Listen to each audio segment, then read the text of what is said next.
ವಿಷಯ ಇವತ್ತಿನ 3ನೇ ವಚನಗಳಲ್ಲಿ ಅಕ್ಕಮಾದೇವಿಯ ಅನ್ನುವಂಥ ಒಬ್ಬ ಶ್ರೇಷ್ಠ ಶಿವಶರಣೆಯ ವಚನವನ್ನು ಇವತ್ತು ನಾವು ನೋಡೋಣ.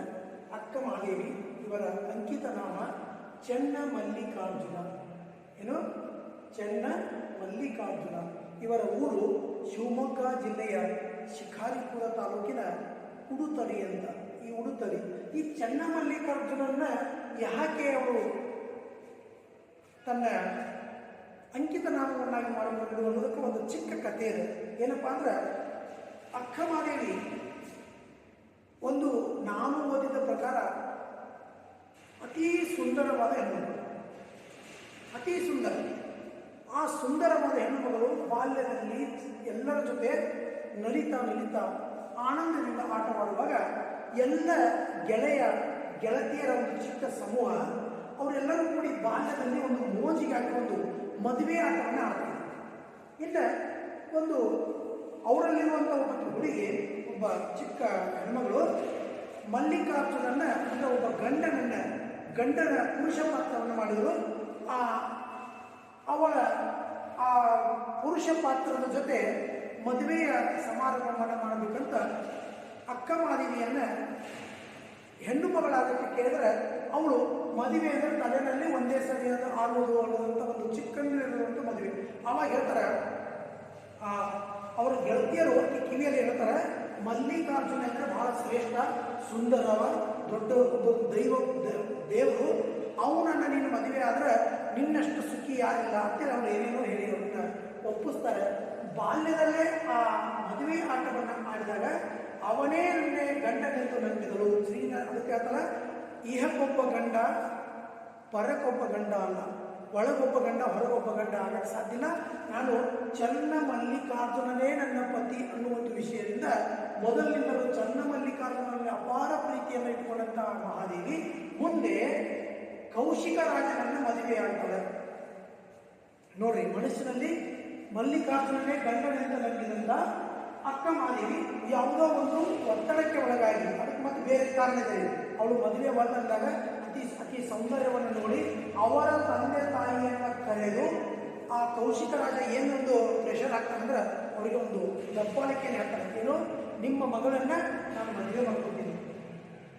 ಅವಾಗ ಅವರು ನನ್ನ ಮಗಳು ಇನ್ನೂ ಚಿಕ್ಕವಳು ಅಂತೇಳಿ ಒಪ್ಪದಿದ್ದಾಗ ಅವರಿಗೆ ಅವನು ಏನು ಹೇಳ್ತಾನೆ, ನೀವಾಗೇ ಮದುವೆ ಮಾಡಿದರೆ ನೀವೆಲ್ಲರೂ ಸುಖವಾಗಿರ್ತೀರಿ, ಇಲ್ಲ ಅಂದ್ರೂ ಕೂಡ ನೀವಿಬ್ಬರನ್ನ ಬಂದಾದರೂ ನಾನು ಅವಳು ಮದುವೆ ಮಾಡ್ಕೊತೀನಿ ಅಂದಾಗ ಅವ್ರ ತಂದೆ ತಾಯಿ ಒಪ್ಕೋತಾರೆ. ಅಂಥವಳು ಆ ಗಂಡನಾದವರಿಗೆ ಒಂದು ಏನು ಮಾಡಿರ್ತಾರೆ, ಒಂದು ಕಂಡೀಷನ್ ಹಾಕಿರ್ತಾರೆ ಮದುವೆ ಕಾಲಕ್ಕೆ. 16 ವರ್ಷದ ಸುಮಾರಿಗೆ ಮದುವೆ ಕಾಲಕ್ಕೆ ಒಂದು ಕಂಡೀಷನ್ ಹಾಕಿರ್ತಾವೆ. ಏನು, ನಾನು ಶಿವಪೂಜೆ ಮಾಡಬೇಕು, ಶಿವಪೂಜೆಗೆ ನನಗೆ ಯಾವುದೇ ರೀತಿಯ ತೊಂದರೆ ಆಗಬಾರ್ದು.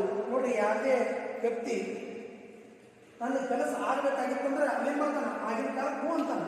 ಈಗ ಅಂತಾರಿಲ್ರಿ, ನಿಮ್ಮ ಮಗಳು ಬೇಕಾದ್ರೆ ಇನ್ನೂ ಕಲಿಯಿರಿ, ನಾ ಕಲಿಸ್ತೀನಿ ಅಂತೇಳಿ ಮದುವೆ ಮಾಡ್ಕೊಂಡು ಅವರು ಇನ್ನೂ ವರ್ಷ ಆಗಿಲ್ಲ, ನನಗೇನು ಕಲಿಯೋದು ಬೇಡ, ನಾವು ನೌಕರಿ ಹಿಡಿದು ಬೇಡ, ನನ್ನ ಹೆಂಡತಿ ನಾನು ಕರ್ಕೊಂಡು ಹೋಗ್ತೀನಿ ಅಂತೇಳಿ ಎಷ್ಟೋ ಜನ ಡೈವರ್ಸ್ ಆಗೋದನ್ನು ನಾವು ನೋಡಿದ್ದೀವಿ. ಇನ್ನು ಆ ಕೌಶಿಕ ರಾಜ ಬಂದಿನ ಶಿವಪೂಜೆಗೆ ಇವಳ ಮೇಲೆ ವ್ಯಾಮೋಹದಿಂದ ಅವಳನ್ನು ಮುಟ್ಟಾಕ್ ಬದಲಾಗ ಮಡಿಯಿಂದ ಅಂದ್ರೆ ಒಂದು ಶುಭ್ರವಾದ ನಿರ್ಮಲ ಮನಸ್ಸಿನಿಂದ ಕೊಟ್ಟಂತ ಕೌಶಿಕ ರಾಜನನ್ನ ಏನ್ ಮಾಡ್ತಾಳೆ, ಹಿಂದಕ್ಕೆ ಸರಿಸಿ ಅವಳ ಮನನೊಂದು ಅವಳನ್ನು ಬಿಟ್ಟು ಅಲ್ಲಿಂದ ಹೊರಟುಬಿಡ್ತಾಳೆ.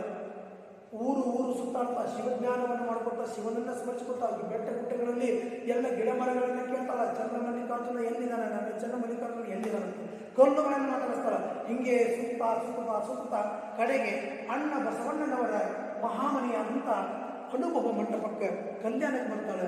ಅಲ್ಲಿ ಒಬ್ಬ ಶ್ರೇಷ್ಠ ಅಕ್ಕ ಅನ್ಸ್ಕೊತಾಳ. ಇಡೀ ಶಿವಶಂಕರ ಒಂದು ಗುಂಪಿನ ಅಕ್ಕ, 2 ಜನ ಅಕ್ಕಂದ್ರಾಗಿರ್ತಾರೆ ಮಹಾಮನೆಯಲ್ಲಿ. ಒಬ್ಬಳು ಅಕ್ಕ ನಾಗಲಾಂಬಿಕೆ, ಇನ್ನೊಬ್ಬಳು ಅಕ್ಕ ಮಹಾದೇವಿ ಅಂತ.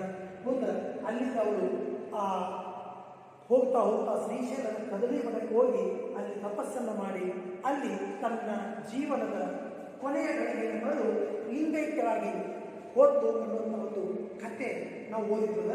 ಇನ್ನು ಅದೇ ಪ್ರಕಾರವಾಗಿ ಅವಳು ವಚನಗಳಲ್ಲಿ ಏನು ಹೇಳ್ತಾಳೆ ನೋಡ್ರಿ, ವಚನ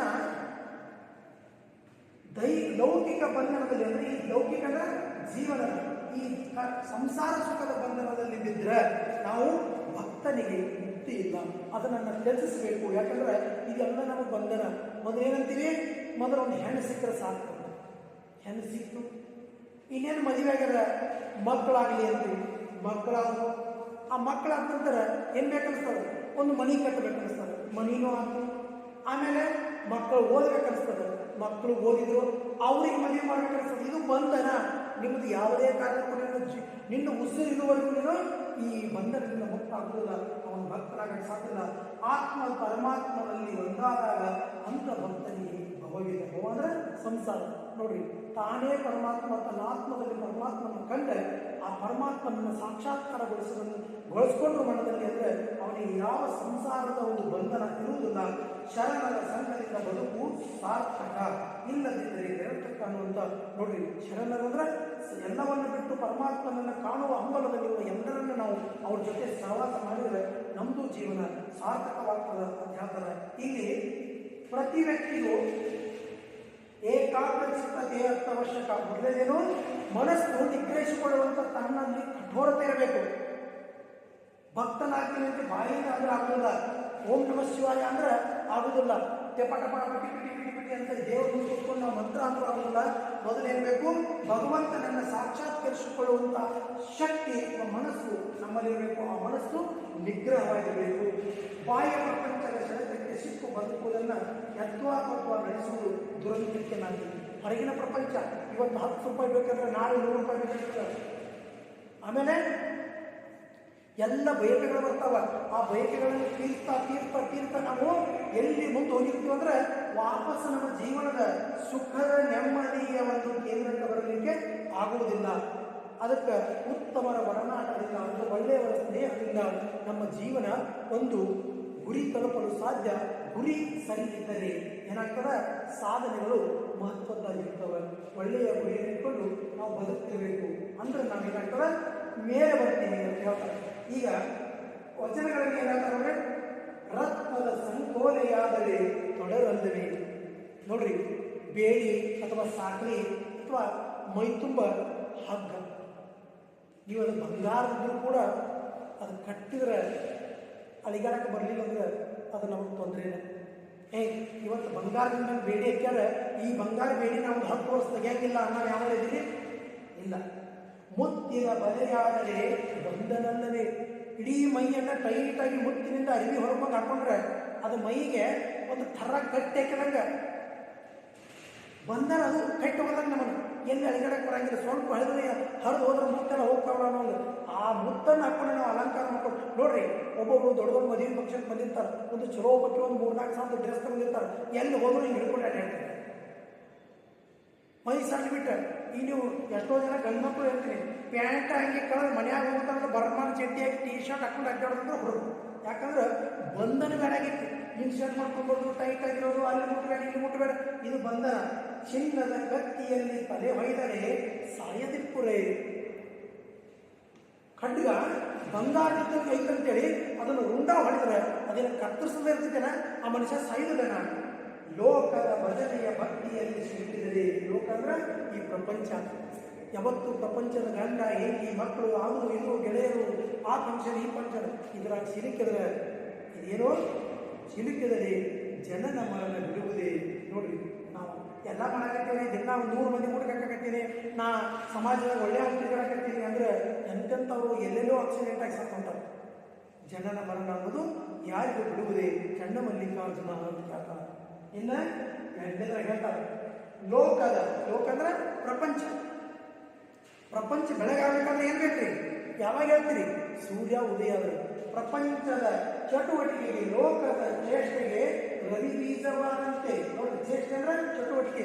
ಸೂರ್ಯ ಹುಟ್ಟಿದ ನಂತರ ನಮ್ಮ ಕಾರ್ಯಕ್ರಮಗಳು ಚಾಲು ಆಗ್ತಾವೆ. ಬೆಳಗಾತ ಹೇಳ್ತೇವೆ, ನಮ್ಮಲ್ಲಿ ಬಿಡಲಿ ರಾತ್ರಿ 12ಕ್ಕೆ ಬಂದಿರ್ತಾವೆ, ಬೆಳಗಿನ 12ಕ್ಕೆ ಹೇಳ್ತಾವೆ. ಆದರೆ ಪ್ರಕೃತಿಯ ಚಟುವಟಿಕೆ, ಲೋಕದ ಚಟುವಟಿಕೆ ನಾವು ಮಾನವರ ಚಟುವಟಿಕೆ ತಂದಿಲ್ಲ. ಸೂರ್ಯನ ಬೆಳಕು ಕಂಡ್ರೆ ಸಾಕ್ರಿ, ಹಕ್ಕಿ ಪಕ್ಷಿ ಗಿಡ ಮರಗಳು ಹಣ್ಣು ಬಿಡ್ತಾವ, ಹಕ್ಕಿ ಪಕ್ಷಿ ಕೂಗ್ತಾವ, ಎಲ್ಲ ಹಾರಾಡಕತ್ತಾವ. ರಾತ್ರಿ ಮನುಷ್ಯನಿಗೆ ತಿರುಗುವಂಥ ಪಕ್ಷಿ ಪ್ರಾಣಿಗಳು ಯಾವ ಇಲ್ರಿ. ಅವು ತಿರುಗಾಡ ಗಿಡ ಸುತ್ತ ತಿರುಗಾಡ್ತಿರ್ತಾವ, ಕಣ್ಣು ಕಂಡಾಗ ಹಾಕ್ತಿರ್ತಾವ. ಕಾರಣಗಳ ಚೇಷ್ಟೆಗೆ ಮಳೆಗೆ ಬೀಜ. ಬೀಜ ಅಂದ್ರೆ ಕಾರ್ಮಿಕ ಕಾರಣ. ಕಾರಣಗಳಂದ್ರೆ ಒಂದು ಕೆಲಸ, ಇನ್ನೊಂದು ಮಾತು, ಇನ್ನೊಂದು ಮನಸ್ಸು. ಇವು ಮೂರೂ ಕರೆಕ್ಟ್ ಹೊಡಿಬೇಕಾದ್ರೆ ಇದಕ್ಕೆ ಕಾರಣ ಏನು? ಮನಸ್ಸ ಬೀಜ. ಅವು ಮೂರು ತಪ್ಪು ತಪ್ಪು ಕೆಲಸ ಮಾಡಿ ತಪ್ಪು ಮಾತನ್ನು ಮಾತಾಡ್ತಾ ಮನಸ್ಸಿನಲ್ಲಿ ತಪ್ಪನ್ನು ಇಟ್ಕೊಂಡು ತಿರುಗಾಡಕತ್ತಿತ್ತವ್ರೆ ಆ ಮನಸ್ಸು ಯಾವತ್ತಿದ್ರು ದೋಷದ ಮನಸ್ಸು. ಎನಗುಳ್ಳದೊಂದು ಮನ ಏನೇತಲ್ಲ, ನನಗೂ ಒಂದು ಮನ ಐತಿ, ಆ ಮನ ನಿಮ್ಮಲ್ಲಿ ಸಿಲುಕಿದ ಬಳಿಕ ನನಗೆ ಇದು ಯಾವುದು ನನ್ನ ಮಾತು ಆ ಮನಸ್ಸು ಎಲ್ಲ ಪರಿಶುದ್ಧವಾಗಿದ್ದಾವ, ನನ್ನ ಮನಸ್ಸು ಯಾವತ್ತೂ ಪರಮಾತ್ಮನ ಧ್ಯಾನ ಮಾಡ್ತಕ್ಕಂದ್ರೆ ನನಗೆ ಭವ ಉಂಟೆ, ನನಗೆ ಸಂಸಾರದ ಚೇತನ ಚೆನ್ನ ಮಲ್ಲಿಕಾರ್ಜುನ ಅಂತ ಹೇಳ್ತಾವ. ಇನ್ನು ಮೂರನೇ ಪದ್ಯ, ಕಣ್ಣಿಗೆ ಶೃಂಗಾರ. ಶೃಂಗಾರ ಅಂದ್ರೆ ಭೂಷಣ. ಕಣ್ಣಿಗೆ ಏನು ಹಚ್ಕೊತಾರೆ? ಕಣ್ಣಿಗೆ ಏನು ಶೃಂಗಾರ? ಕಾಡಿಗೆ ಹಚ್ಕೊಳ್ಳೋದು ಅಲ್ಲ. ಕಣ್ಣಿಗೆ ಏನು ಶೃಂಗಾರ? ಕಣ್ಣಿಗೆ ಕಾಡಿಗೆ ಹಚ್ಕೊಳ್ಳೋದು ನಿನಗೆ ಶೃಂಗಾರ. ಆದ್ರೆ ಕಣ್ಣಿಗೆ ಶೃಂಗಾರ ಏನು ನೋಡಬೇಕು? ಗುರು ಹಿರಿಯರು ನೋಡುವುದು. ಅಂದ್ರೆ ನಮಗಿಂತ ಒಳ್ಳೆಯವರನ್ನ ನೋಡಬೇಕು. ಕರ್ಣಕ್ಕೆ ಶೃಂಗಾರ. ಕರ್ಣ ಅಂದ್ರೆ ಕಿವಿ. ಕಿವಿಗೆ ಏನು ಚಂದ್ರಿ? ಓಲೆ ಹಾಕೊಳ್ಳೋದು, ಮ್ಯಾಲ ಬಣ್ಣ ಹಚ್ಕೊಳ್ಳೋದು ಅಲ್ಲ. ಕಿವಿಗೆ ಏನು ಹಿತ? ಶೃಂಗಾರ ಅಂದ್ರೆ ಹಿತ ಅನಿಸ್ಬೇಕು. ಕಣ್ಣ ಅದು ನೋಡ್ರೆ ಚಂದ ಅನಿಸ್ತದೆ. ಕರ್ಣಕ್ಕೆ ಪುರಾತನ ಸಂಗೀತಗಳನ್ನು ಕೇಳುವುದು. ಈ ಡಿಸ್ಕೋ ಡಾಲ್ಬಿ ಡೇಜಿ ಅಂದ್ರೆ ಪುರಾತನ ಸಂಗೀತ ಅಂದ್ರೆ ಆ ಸಂಗೀತವನ್ನು ಕೇಳ್ತಾ ಇದ್ರೆ ಮನಸ್ಸು ಹಗುರಾಗಬೇಕು. ವಚನಕ್ಕೆ ಶೃಂಗಾರ. ನಮ್ಮ ಮಾತಿಗೆ ಏನು ವಚನ ಇರಬೇಕು? ಭೂಷಣ ಏನಿರಬೇಕು? ನಮ್ಮ ವಚನ ನಮಗೆ ಇನ್ನೊಬ್ರಿಗೆ ಚಲೋ ಅನಿಸ್ಬೇಕಾದ್ರೆ ನಮ್ಮ ವಚನ ಯಾವತ್ತು ನಾವು ಸತ್ಯ ನುಡಿಬೇಕು. ಸಂಭಾಷಣೆಗೆ ಶೃಂಗಾರ. ಸದ್ಭಕ್ತರ ನುಡಿಗಳನ್ನು, ಗಳಂದ್ರೆ ಚರ್ಚೆ, ಸದ್ಭಕ್ತರ ಮಾತುಗಳನ್ನು ನಾವು ಆಡ್ತಾ ಆ ಒಂದು ಕೂಟದಲ್ಲಿ ಕುಳಿತು ಒಳ್ಳೊಳ್ಳೆ ವಿಚಾರಗಳನ್ನು ಮಾಡಿದರೆ ಅದು ಸಂಭಾಷಣೆ. ಅಂದರೆ ನಮ್ಮ ಮಾತಿಗೆ ಒಂದು ಚರ್ಚೆ. ಕೆಟ್ಟದ ಚೇಷ್ಟ ಮಾಡೋದು, ಕೆಟ್ಟದ ಹೇಳೋದು ಅಲ್ಲ. ಕರೆಕ್ಟ್ ಶೃಂಗಾರ. ಸತ್ಪಾತ್ರ ಕಿಕ್ಕುವುದು. ಸತ್ಪಾತ್ರ ಕಿಕ್ಕು ಅಂದ್ರೆ ದಾನ ಮಾಡೋದು. ಕೈಗೆ ಏನು ಶೃಂಗಾರ? ಇನ್ನೊಬ್ಬರು ಬಡಿ ಕಡಿ ಚೂಪು ಅಂದ್ರೆ ಇನ್ನೊಬ್ಬರಿಗೆ ಎತ್ತಿ ನೀವು ದೇವರು ಕೊಡಕ್ಕಾಗಿ ದಾನ ಮಾಡಬೇಕು. ಎರಡೂ ಕೈ ಕತ್ತರಿಸುವ. ಆಕ್ಸಿಡೆಂಟ್ ಆಗಿ ಮನೆಯಾಗ ಕೊಟ್ಟರೆ ಏನು ಕೊಡ್ತೇನೆ ಅನ್ನೋದು ನಿಮ್ಮ ಕೈಯಿಲ್ಲ. ಜೀವಿಸುವ ಜೀವಕ್ಕೆ ಶೃಂಗಾರ. ಗಣ ಮೇಳಾಪ. ಗಣ ಅಂದ್ರೆ ಶಿವಭಕ್ತರ ಮೇಳಾಪ ಅಂದ್ರೆ ಸಮೂಹ. ಆ ಗಣ ಶಿವಭಕ್ತರಲ್ಲಿ ಕೂಡಿ ಬದುಕುವುದು. ಇವಿಲ್ಲದ ಜೀವಿಯ ಬಾಳು. ನೋಡಿ ಏನ್ ಮಾಡೋದು? ಗುರು ಹಿರಿಯರನ್ನು ನೋಡಲಿಲ್ಲ, ಪುರಾತನ ಸಂಗೀತಗಳನ್ನು ಕೇಳಲಿಲ್ಲ, ಸತ್ಯ ಮಾತಾಡಲಿಲ್ಲ, ಒಳ್ಳೆಯ ಶಿವಶರಣರ ಜೊತೆ ಕೂಡಲಿಲ್ಲ, ದಾನ ಧರ್ಮಗಳನ್ನು ಮಾಡಲಿಲ್ಲ, ಒಳ್ಳೆಯ ಸಂಘ ಶಿವಶರಣರ ಜೊತೆ ಕೂಡಿ ಒಳ್ಳೆಯ ಚರ್ಚೆ ಮಾಡಲಿಲ್ಲ. ಇದೆಲ್ಲ ಎಲ್ಲಿಲ್ಲ ಬಾಳುವ ಜೀವನ ಏತಕ್ಕೆ ಬಾತೆಯ. ಬಾತೆ ಅಂದ್ರೆ ಪ್ರಯೋಜನ. ಇಂಥ ಜೀವನ ಎಲ್ಲಿಲ್ಲಂದ್ರೆ ನಿನಗೇನು ಪ್ರಯೋಜನ? ಚೆನ್ನ ಮಲ್ಲಿಕಾರ್ಜುನ ಅಂತ ಇನ್ನೊಮ್ಮೆ ಪದ್ಯವನ್ನು ಓದಿ ಹೇಳ್ತೀನಿ, ಲಕ್ಷ್ಮಣ ಹೇಳಿ. ರಕ್ತದ ಸಂಕೋಲೆಯಾದರೆ ತೊಡರಲ್ಲವೇ, ಮುತ್ತಿನ ಬಲೆಯಾದರೆ ಬಂಧನವಲ್ಲವೇ, ಚಿನ್ನದ ಕಟ್ಟಿಯಲ್ಲಿ ತಲೆ ಹೊಯ್ದರೆ ಸಾಯದಿಕ್ಕುರೆ, ಲೋಕದ ಭಜನೆಯ ಭಕ್ತಿಯಲ್ಲಿ ಸಿಲುಕಿದರೆ ಜನನ ಮರಣ ಬಿಡುವುದೇ ಚೆನ್ನ ಮಲ್ಲಿಕಾರ್ಜುನ. ಇನ್ನು ಎರಡನೇ ಪದ್ಯ, ಲೋಕದ ಚೇಷ್ಟೆಗೆ ರವಿ ಬೀಜವಾದಂತೆ, ಕರಣಂಗಳ ಚೇಷ್ಟೆಗೆ ಮನ ಬೀಜ. ಎನಗೊಳ್ಳದೊಂದು ಮನ, ಆ ಮನ ನಿಮ್ಮಲ್ಲಿ ಸಿಲುಕಿದ ಬಳಿಕ ಎನಗೆ ಭವ ಉಂಟೆ ಚೆನ್ನ ಮಲ್ಲಿಕಾರ್ಜುನ. ಕಣ್ಗೆ ಶೃಂಗಾರ. ಗುರು ಹಿರಿಯರ ನೋಡುವುದು. ಕರ್ಣಕ್ಕೆ ಶೃಂಗಾರ. ಪುರಾತನ ಸಂಗೀತಗಳನ್ನು ಕೇಳುವುದು. ವಚನಕ್ಕೆ ಶೃಂಗಾರ. ಸತ್ಯ ನುಡಿಯುವುದು. ಸಂಭಾಷಣೆಗೆ ಶೃಂಗಾರ. ಸದ್ಭಕ್ತರ ನುಡಿಗಳನ್ನ.